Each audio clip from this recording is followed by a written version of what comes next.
I'm glad you joined us today for this episode of Biblically Grounded. I'm your host, Clayton Van Huss. Biblically Grounded is the podcast from Affirm Apologetics, a part of Southwest Radio Ministries. And on Biblically Grounded, we talk about a lot of different things.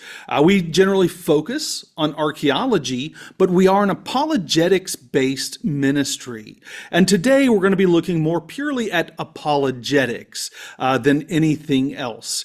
And that word apologetics it's a big word. We're going to talk about it. Our guest is going to explain it a bit, but I'm going to go ahead and tell you it comes from a Greek word, apologia, which means to have a case file, kind of like a lawyer in court. If you ever watched a court drama, you've seen they have that case file. Well, we are told by Peter to have that case file. And we're going to get more into that because my guest today is a really cool guy. I actually did meet him through an archaeological dig. He dug in my square at Shiloh back in 2023. Our guest today is Josh Lammle. He is the director and founder of Round Table Apologetics. Josh, welcome to the program, my brother. Thank you very much for having me, Clayton. It's a pleasure to be here.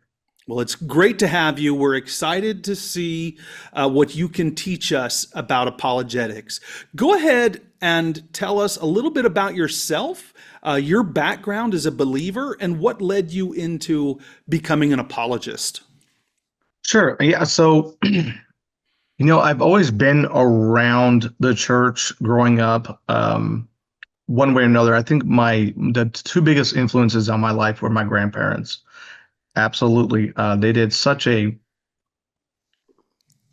that and my godmother. I think that between those three people, they did such a tremendous amount of influence, positive influence, to making sure that no matter what, if I lost my way, I know where I could return, and I think that that's something that really kept me coming back, no matter if I lost my way at certain points, especially through the teen years and early 20s.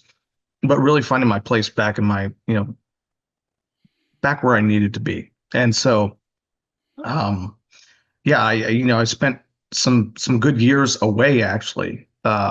And I knew that there was this void, and it was something that was calling me. And I didn't really know how to, at that time, I didn't know what it was. I didn't know why I was having the feelings that I was. And sure enough, thankfully, I went to one service, and it was an eye-opening service. It was a really good service, and it really it woke me back up and really got me back in the habit. And my wife was actually one of the reasons why we really got back onto that train. And very shortly after that, I wanted to know why people were having struggles. And the best way, I started looking at different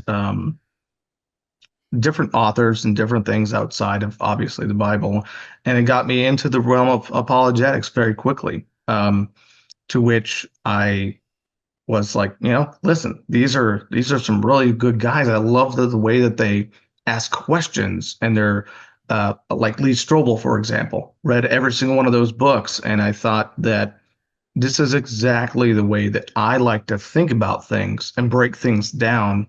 You also, Evidence Demands a Verdict. You got and tons of other great materials out there.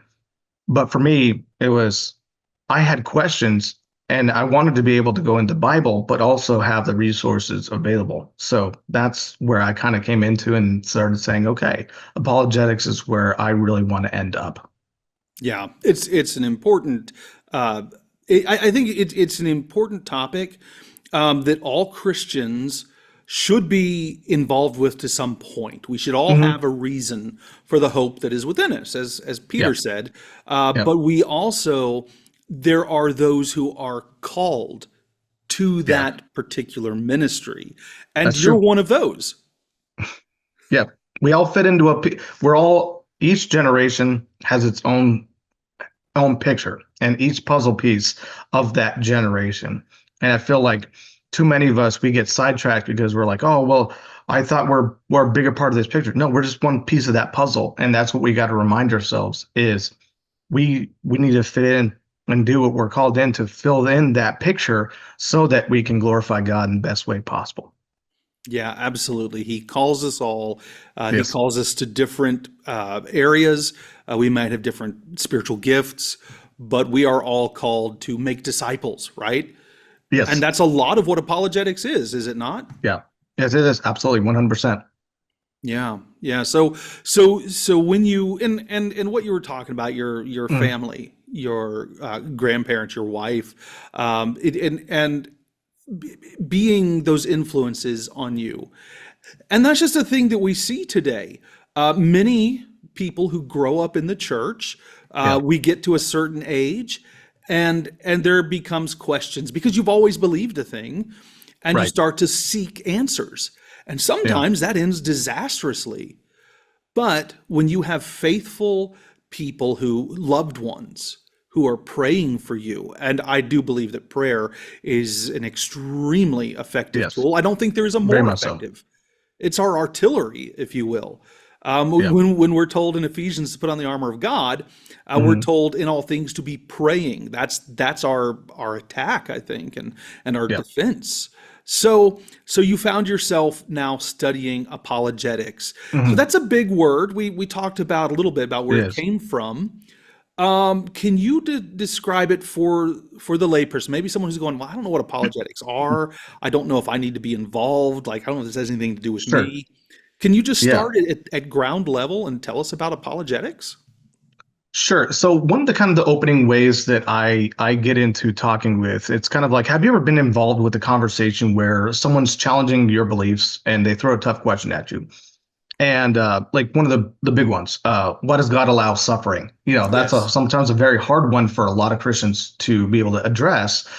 Um, but if if there's other things that are counter to that, so how do you answer? How do you address it? So for me, these are obviously not just casual questions. They're kinds of questions that are often put people on the spot and they can really shake a person's faith up because they don't feel prepared to respond. You talked about having that case in what the root of apologetics meant, and I feel like anything, the more repetitions you get into something, the more prepared and equipped you are to do it. But if you were be prepared, what if you had the tools to engage it confidently, not only giving answers, but openly, like opening up meaningful conversations that deepen faith and maybe even plant seeds for others, right? And then it turns into defending while then evangelizing. And that is where apologetics comes in. Um, so for me, that's been always a big part of it. You have it in your signature with First Peter 3:15. You always be prepared to give an answer to everyone who asks to give the reason for the hope that you have. But do this with gentleness and respect. So one of the things that for me, I guess I kind of go into this, if we have a thoughtful approach on evidence, on our presuppositions, um, to to address things with grace and respect, but having again the tools to do so, it not only equips us to be able to address it confidently, calmly, but also having a very good conversation. I think too much today, it's just based off of winning an argument, and that's not really what apologetics is about. It's about having a positive conversation that brings you back to the gospel. Yeah, and that's the last part of that verse. In First Peter 3:15, we read that we are not only to have an answer, but Yeah, we are to be kind of gregarious in our yeah, response, to be yes, kind. yeah, Talk on that, but it's not just winning an argument because I know apologists who they will beat up other Christians, they will beat up yeah, unbelievers, and I'm yeah. wondering where does that get you? Does that show the love of Christ? Can you talk a little on that? Yeah, I don't find that it does. I find that actually my method, like Sean McDowell, Greg Kokel, at least Strobel, I ask a lot more questions than I go into do assumptions. So I think that today we have this assumption that everyone's just wrong if they disagree with you, and then we have to get into this. When we think of defense of the word, we're actually defending ourselves.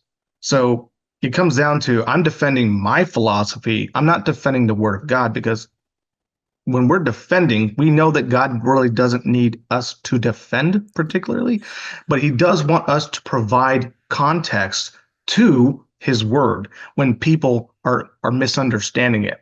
So I think that you're absolutely right. We're seeing a lot of that happen today, and I think that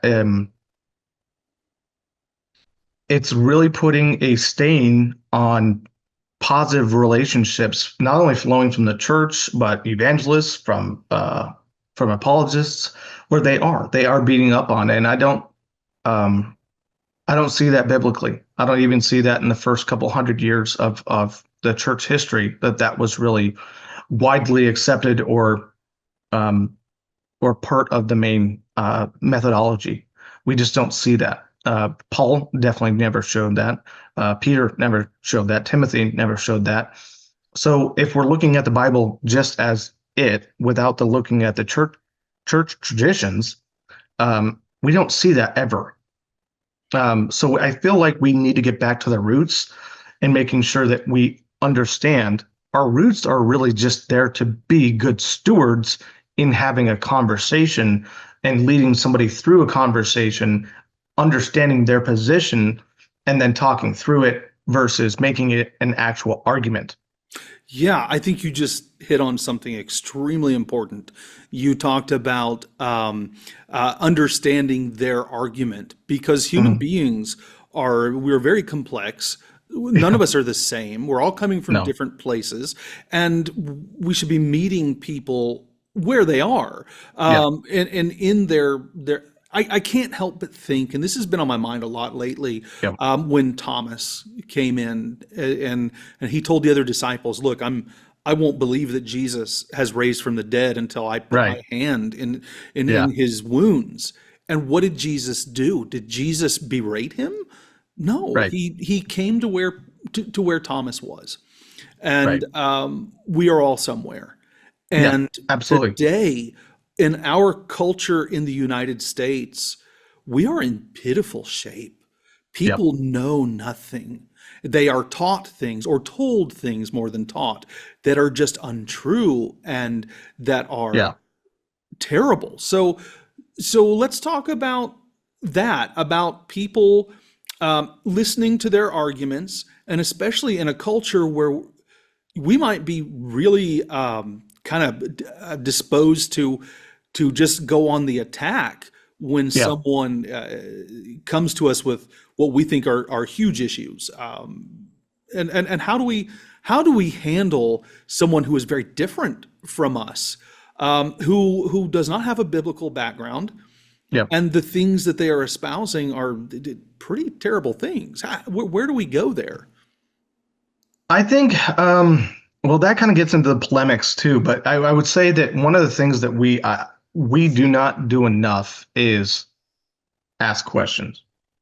Immediately, we assume a position without qualifying it, without clarifying it, and if you don't have any clarity around it, then you're making an assumption, and I don't think that is. I think that that's where a lot of this goes, and I think that that's where um, a lot of this gets really, really chopped up really badly, or poorly, I should say, because I do see that, and Lee Strobel talks about this, and a lot of quite a few of his books actually, he kind of makes that a recurring theme, is that and so does Greg Koukl. His book on tactics walks through that very, very kindly, gently, and delicately on how to have that in a cordial manner, because it's so important that when we leave the conversation, it's in good standing. Uh, but I think to your point, um, I think that there's also a time and place for entering into a discussion. If you like, again, I know a lot of guys that they'll see someone post something on Facebook or something, and for me, I'm just like, unless I'm tagged into or asked about it, I generally won't address it because, one, are they wanting to have an honest conversation? And if they are, then we can pursue it. But a lot of times people just they want to vent. They want to kind of go on the attack. They don't really have any honest, they don't have any honest dialogue really at the core. They just, again, it's all about argumentation, and that's Christians and atheists alike. But when it's Christians, I find that there's a different type of bullheadedness, right? Mm-hmm. And with atheists, it's more of it's a systemic and world view system, whereas with Christians, it's a kind of sometimes a holier than thou or kind of mindset, and sometimes it's in best practice. They're passionate, but passion has to be done with grace and respect. So, Josh, we're talking about how we approach the argument. There are many who are out to argue, to prove a point, to show that they're smarter than someone else. And you were saying that oftentimes Christians, we can be confrontational. We don't follow what Peter says there about being kind and gracious to others. That's against our nature we have a human nature. And it's against our nature to be nice to someone who's maybe not being nice to us. How do we, as believers, how do we approach our argument with the unbeliever? So for me, I think one of the biggest things that I look at, and again, when I'm looking at the New Testament, not only obviously starting with Christ as the perfect example in the gospel of how he approached individuals, but also how Paul did it, how Peter did it. I think that we see this one common underlying theme is that they led with humility. So for me, I kind of look in this point of I want to acknowledge that each person is in a different place, and they may also be in a different place in that particular day. They may just have a rough day, and they want to vent it all out, and maybe that's really not them. All right. So you got to give them the benefit of the doubt. But if we can lead with humility and be calm and collected, maybe that'll bring them down from where they're at. And so that you can meet them. And again, just like Christ, we can meet them wherever they're at.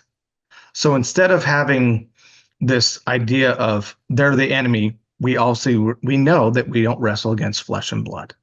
Okay. But against principalities, powers. So when we kind of go through that, I want to also focus on common ground, trying to break the ice, get a little bit more understanding about where they're at. Again, ask questions, do not assert things. And then I would say when we go into, for me, it's when I'm asking questions on that, it's more like I like to ask a lot of open-ended questions to understand really their viewpoint, where they're coming from. Because it also acts as a de-escalation tactic for me. So if I can de-escalate it, when they're going to be a lot more receptive on having a conversation versus an argument. So we turn that from an argument to an actual conversation. So then obviously using scripture wisely and not just being like, you enter in many different types of scripture that I feel is also, I've seen being used, and it's kind of weaponized, and I think that that's also really bad. And any kind of proof texture and all that kind of stuff. But set boundaries for yourself as well.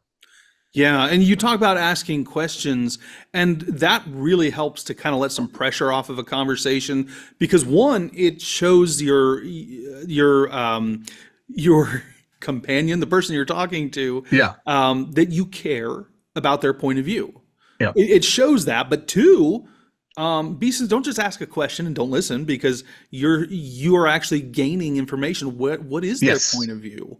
Where are they coming from? Because we do make assumptions, don't we? About like, oh, you believe this. I don't know how many times I've been told what I believe, and it just was not accurate. Right. Can you speak on to that about just the types of people maybe that we'll be talking to? Oh, the types of people that I talk to? Sure.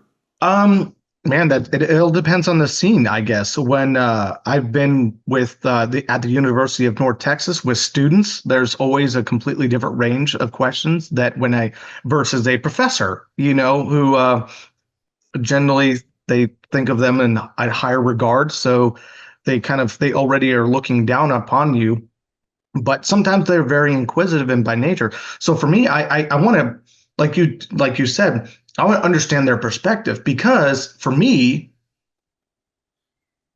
it reflects on who they are and what they're wounded about. I know that's kind of deep right now, but for me, it's always an open door. What they're willing to argue about is something that they've been wounded about in the past or are continuing to be wounded through. So it serves as a really good door and window into, okay, these are the pains that this person's dealing with in the flesh.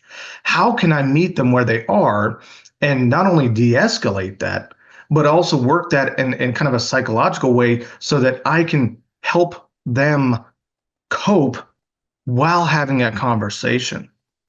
Because again, if you're fighting about fill in the blank subject, it's obviously because you had something happen in the past because of this. What some kind of hurt, and that wound is still very much there. And that's what we all suffer through, is wounds. Well, something we can't address or something that happened to a family member or ourselves will always surface as that wound, because that's what we talk about.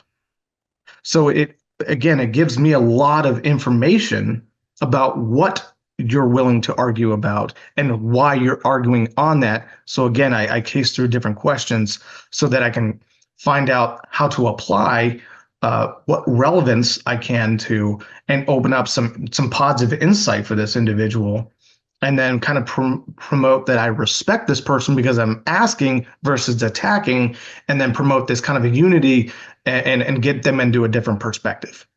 Yeah. Yeah, that's absolutely important. These are the essentials, Right. because we I think we live in a world where we forget there are individuals. We Yes. we tend to cover people with this whole, like, you belong to this group, so I'm putting you into this niche. I'm putting Right. you over here where these people are. And Yeah. everyone's an individual. We don't know, like you said, the things that they are dealing with, the things that have Right. hurt them. And that Right. is, I think people look back at the things that have hurt them, and I think our number one impulse, and I've seen this very blatantly, is to look at God and say, "You did it. You've Yeah. hurt me. You've done." And Right. and you mentioned before, why do bad things happen to good people? The question of theodicy. The book of Job Right. deals with that. Um, Absolutely. yeah, so meeting people where they are is important. As far as tactics go, and you mentioned asking questions. What do you Yes. do when you get those answers? How do you respond when someone actually tells you what's in their heart?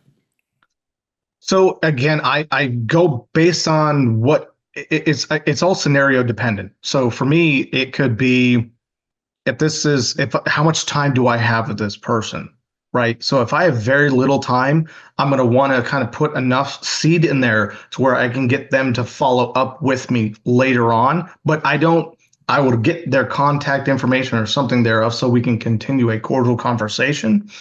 But I would want to then follow up quickly. If I have a longer period of time and I can actually address that, then we can kind of keep going down that hole.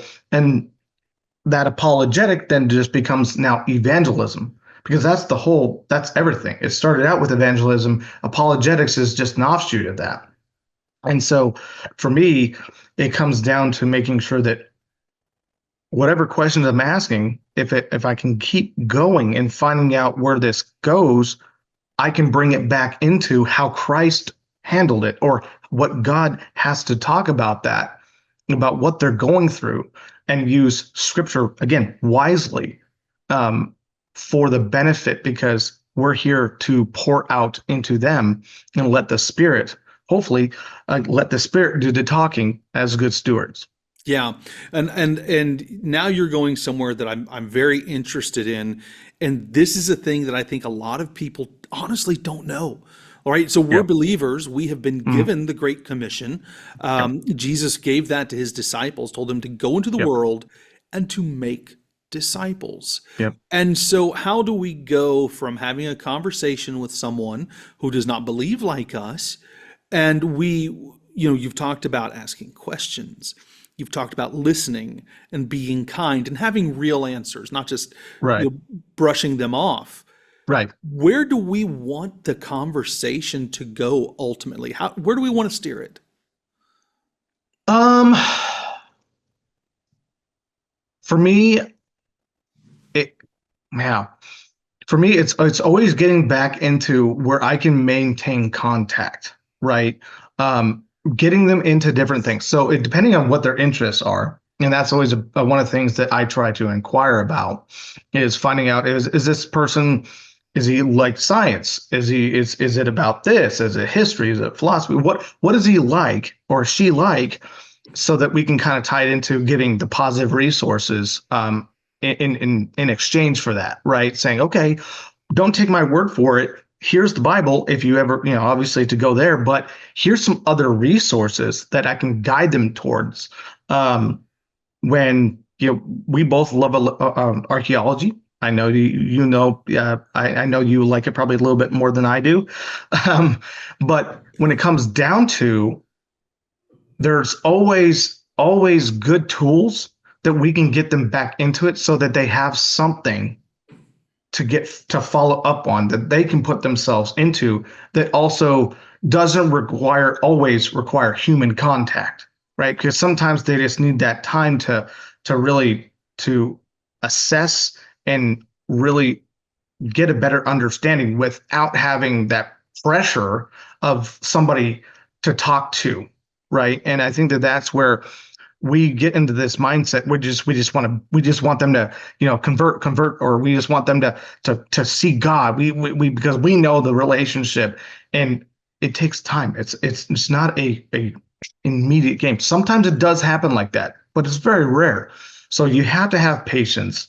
And so to your question on making disciples, I think again, we think that Matthew 28, with the 19 verse 19 and 20, right, with the Great Commission, we have. It's always about building those genuine relationships, sharing the gospel, leading by example, and really just being there as teachers, not there to be pressers. If we are pushy and pressing, it will generally, I just never seen a really serious positive result about that. But if we're there to kind of be as a safety net for them to ask questions to, in a place where there's privacy, it always gets that out there. But I think also, if they are genuine, they really want to move forward, invite them into ministry, invite them into services, creative, get them into some community stuff where they can get themselves, get their toes wet without having to jump into the deep end. Yeah. Yeah, absolutely. And you talked about there are various ways to do things. You mentioned tools, and you mentioned Mhm. archaeology. You had to go there. I did. So I am reminded when we talk about tools. I remember you and I, we were in our Hmm. square. We were dealing with a bunch of big rocks that had Yep. apparently fallen from a wall, Yep. and they were in the way. They needed moving. Yep. And we worked on this one particular rock for a long time. We used a Yep. pick and we dug Hmm. under it. And we used Yep. the pick as a lever. We tried to get some leverage to get the rock to roll off of there. And none of these things were working. This was defeating us. And so we had to switch tactics. We had to Yep. switch tools. We went to a sledgehammer, I remember, Yep. Yep. and broke the rock. Yep. It took a lot of pounding. It took Yep. several people. I don't know Yep. what, 4 or 5 different people taking Yeah. turns with a sledgehammer. Yeah. Those two Finally, guys, Dr. Stripling, myself, and I think actually didn't Dr. Seville also like take a couple whacks at it too? I think so. Yeah, I think so. yeah. Maybe did you as well? I think you did as I well. think everyone took Yeah. some I think swings. everyone wanted to hit that rock, man. Yeah. Yeah, but we did. We broke that rock into Yeah. pieces and were able to move the smaller. We changed tactics Yeah. and we changed tools. And so let's talk about that, changing tools. So, Josh, tell me about the tools that are available for the apologist. What do we have out there at our disposal to help us with this ministry? Yeah. I mean, I would say today, I mean, we've grown so much more in the tech space, right? So we have a lot more applications available. I always ask, if people want to ask, excuse me, what kind of app to use.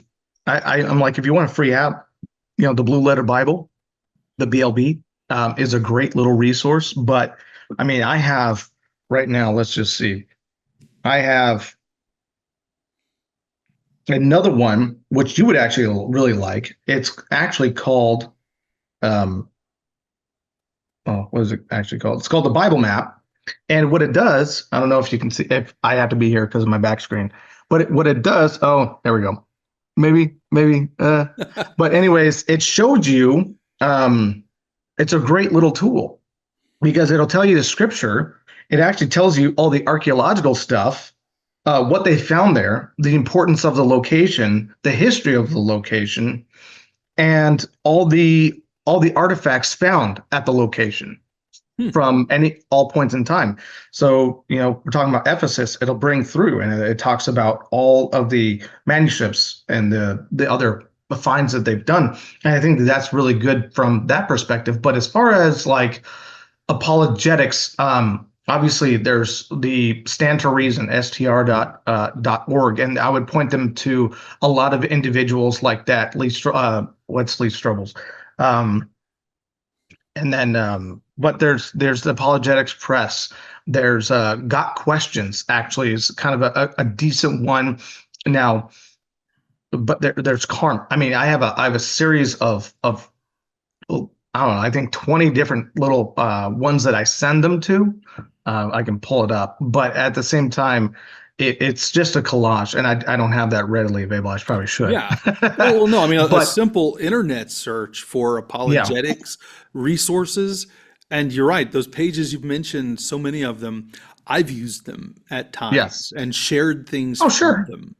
And I think that's a part of it too, is like there's nothing wrong, even if you're seasoned in a specific field, to go back and find some stuff that you may like, I forgot that one little part. Doesn't make you less experienced, doesn't make you lesser. It just says, hey, I needed a really quick refresher. Now I know, now I can go back. And there's nothing wrong with that whatsoever. So for me, I'm always a big fan of like just being able to use those resources readily, and I think that there's no problem with doing that. Right. And we live, like you said, we live in an era where we are using technology, where things are different. The printed sources, and I do want to talk about those in a minute because there are some great ones, but the printed things are kind of going by the wayside. Our society is moving much more towards a visual field. And I have found, even personally, that audiobooks or YouTube videos, and you always want to be careful what you find on YouTube. And I know this is available on YouTube. It's kind of, well, that's what we're doing, though. We're meeting the world where the world gathers its information. Right. You always want to vet everything, but you will find some very good apologists just on YouTube. Some of the 100%. Things. Yeah, and I'm sure you could probably speak much more to that than I can. But yeah, social media. How are these tools? How are they changing the field of apologetics? Yeah, I would say it's the pro. Let's go with the pros first. I think the pros, meaning everyone has access to more information that they did 100 years ago by not tenfold, not 15, probably 20-fold. Okay. Where the layman, the person that's not educated in something, can go learn very quickly from experts in many different fields of anything, right? It could be any form of, or multiple forms of sciences in one day. What they can watch a 15-minute documentary, 10-minute, 45-minute, 2-hour-long documentary, whatever they want to do, and get a lot of information. Whereas that was only really found in schools. So now we have really what's this YouTube EDU style thing where or they can go to academia.edu and maybe find some good links there too. I think you and I both understand there's still also a lot of not good stuff out there. And I think that there's a lot of people that just because you make contact doesn't make you educated in it. And that's also a way to, how do you sift through that? Yeah, yeah, you've got to be careful with that because as a believer in Jesus Christ, as someone Right. who takes my faith seriously, and as someone who has studied archaeology of the Bible and who Mhm. has, I've tried to work on the academic level and then on the Yep. practical level, digging with you. Right. We do this, and then I go on YouTube and I start watching all Mhm. these like videos about like, oh, they found Samson's left sandal or what, and just all these things. Okay, that's not a real one, but Yeah. it's about that crazy, and it's It's so true. Yeah. discouraging. Yeah. How much bad information is out there. And I'm sorry, I didn't mean There to is. jump into the cons No, till you were you're ready absolutely to. right. And I don't mind that. This is good because it's sifting through, because also I think what comes with that's really damaging right now is the YouTube experts. Okay. They'll watch one 15-minute video and be like, well, I know more than a PhD now. Okay. That is where I would say that there's also a lot of YouTube apologists out there that are, again, those types of people that will watch videos and then they'll add their commentary on somebody else's video, trying to increase their level of credibility. Um, but it really, credibility and being able to speak it with an authority or confidence on something comes from repetitions. It doesn't come from a single watch. Yeah. And like yourself, you've studied this. This is literally your field. And how many times we come across it. I was just watching something else. Someone shared that on archaeology, where they're like, this is the place. This is the place where David sat and wrote his. I'm like, where, like, and I went back in the Bible. I'm like, he doesn't even list the location. How are we doing that? They didn't write down David was here. Like, I'm trying to, and it's just like, Yeah. but he was in Israel making content. The guy had made content, and everyone's like in the comments, like, oh, that's so cool that David was sitting there. I'm gonna go there now. I'm like, oh no, like. And I was actually, I got to find that because I got to send that to you, because I would love you to debunk it and like in a positive way, because like to me, I was like, this isn't even my field. And I know that's not true. Yeah. Okay. It's, I like you just brought up a point. You said something about debunking it in a positive way. yeah, And that has got to be because so many of these things are ingrained. They have yeah, been taught for so long. I have yeah. heard so many of these false claims Hmm. for 30 years. And we've grown up with them. And that's what Yeah, we know in Sunday school. And then yeah, someone comes along and tells you, no, that's not true. And a lot of times the assumption is that you don't believe the Bible. Well, if you don't believe right. this man's Yeah, finds, then you don't believe the Bible. Whoa, hold on. I believe the yeah. Bible. Pump the brakes. Yeah, Yeah, I think yeah. we need to be like the Bereans.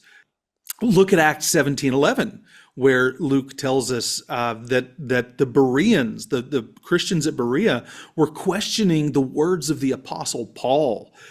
They were checking the scriptures to see if he was Mhm. correct. Right, And right. so we have a lot of personality cults out there in the world of apologetics, in Yes. the world of Bible archaeology, and people follow a human and put him on some pedestal Down a pedestal. Yeah, that they're infallible yeah. when we're told to be like the Bereans who were questioning Paul Right, himself. right, right. So I think yeah, that point, I mean, Acts, oh my gosh, the book of Acts has just such a wealth of, I mean, the entire Bible is a wealth of information, but I think that's too, it's like we need to get back into, especially apologists, for every point and purpose. You should know the Bible extremely well before you know the book of a human written author. Okay. yes, And I think that so much we come down to it where these content creators, even if they're good intentioned, they just start. It's become opinionated, um, and it's just opinion pieces. yeah, Much like kind of we see in the regular media, it should be source based. We need facts. I want you to be able to dig into there when you're talking about going in Berea in Acts 17 and Thessalonica, all those things that we're thinking about. It's like we should know this so well, that's because that's our main source. Yeah, And then using all these other people that have studied these things, being able to add on as layers. right. Um, right. And I think that to me, but it does need to be debunked in a nice way. And I think that's where some people think that there's a fight that's happening also sometimes when there's not a fight, but Yeah, it is. It's good correction is biblical. It very much is. yeah. There's nothing wrong with it. Yeah, absolutely. And the whole idea of knowing the Bible, Yeah. knowing the scriptures, knowing the subject.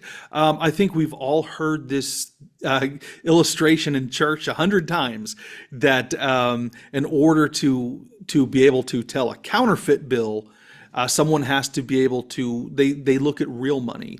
And they look Yeah. at it like bankers. They look at it over and over and Yeah. over, and they know what real money is. So when a Yep. counterfeit comes their way, they're red flags, and they go, something's not right here, and they can look into it. I'm actually And writing something about that right now. oh, are you?